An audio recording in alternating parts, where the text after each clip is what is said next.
যে খবর আপনাদের জানাছিলাম যে প্রধানমন্ত্রী নরেন্দ্র মোদীর আজ বঙ্গ সফর, কিন্তু বঙ্গ সফরের আগের দিনই সোশ্যাল মিডিয়ায় পোস্ট প্রধানমন্ত্রী তৃণমূলকে কটাক্ষ করে সোশ্যাল মিডিয়ায় পোস্ট করেছেন প্রধানমন্ত্রী নরেন্দ্র মোদী এবং সেখানে তিনি লিখেছেন যে পশ্চিমবঙ্গের মানুষ কেন্দ্রের প্রকল্পের সুবিধা পাচ্ছে, তৃণমূলের অপশাসনের জন্য ভোগান্তির শিকার হচ্ছে, সব সীমা অতিক্রম করেছে, সেই জন্যই বিজেপি আজ মানুষের একমাত্র ভরসা।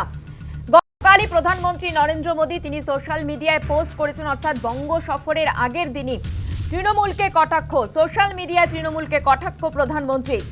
তিনি লিখছেন যে পশ্চিমবঙ্গের মানুষ কেন্দ্রের প্রকল্পের সুবিধা পাচ্ছে, তৃণমূলের অপশাসনের জন্য ভোগান্তির শিকার হচ্ছে, সব সীমা অতিক্রম করেছে, সেই জন্যই বিজেপি আজ মানুষের একমাত্র ভরসা। গতকালই সোশ্যাল মিডিয়ায় পোস্ট করেছেন প্রধানমন্ত্রী নরেন্দ্র মোদী।